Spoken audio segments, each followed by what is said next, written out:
Hey everybody, it's Sean here from VidGamiac.com. Here we are today back in Chaos Head Noah, grabbing the Crying Sky achievement, doing our second playthrough. Instead of showing you the whole game, I'm just going to show you all of the choices you have to make in each chapter and a visual cue on when they pop up. So I'll have the little scene where you have to make the choice.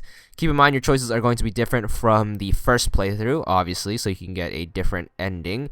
And the game changes a little bit based on these choices.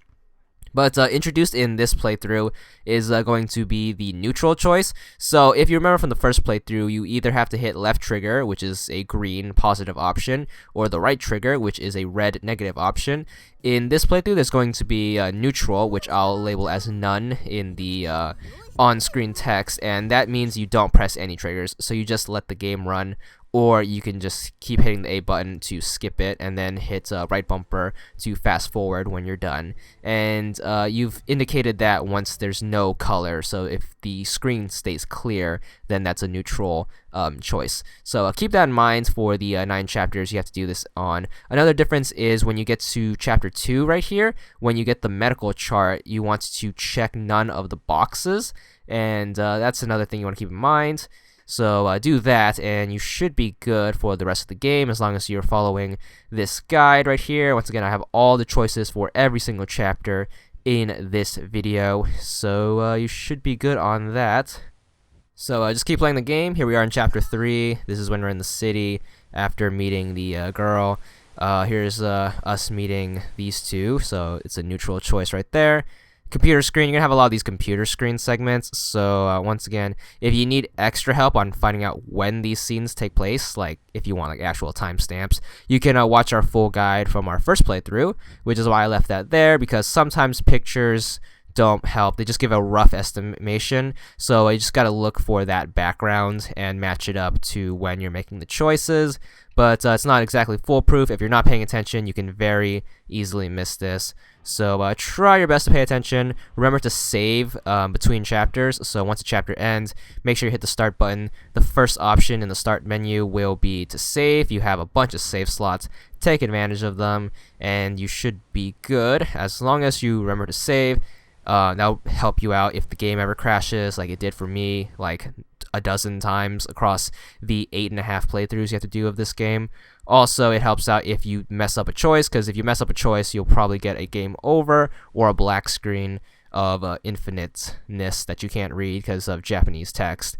But keep that in mind. So save often, use this guide for visual reference, and of course, use all the choices on the screen, and you should be good.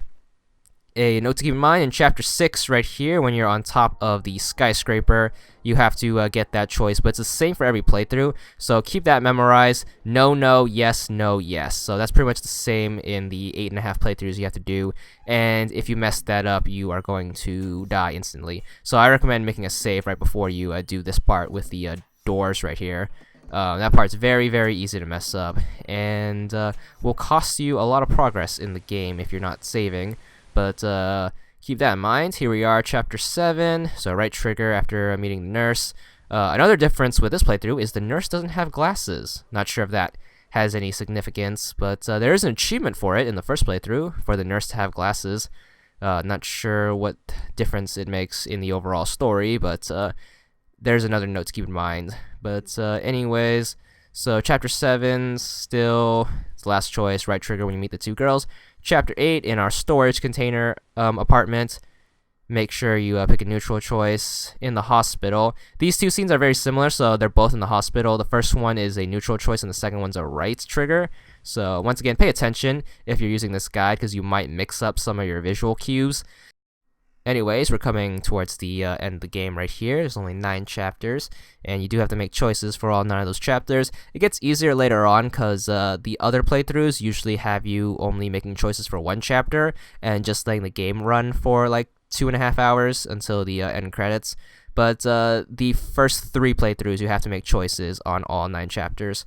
So keep that in mind. So here we are, the last choice, just neutral, and you should get an achievement after making your last choice for 50 gamer score. Not sure what it's called, but it's an eye that's red. And just finish the epilogue, and once the credits finish rolling, you should get your second achievement.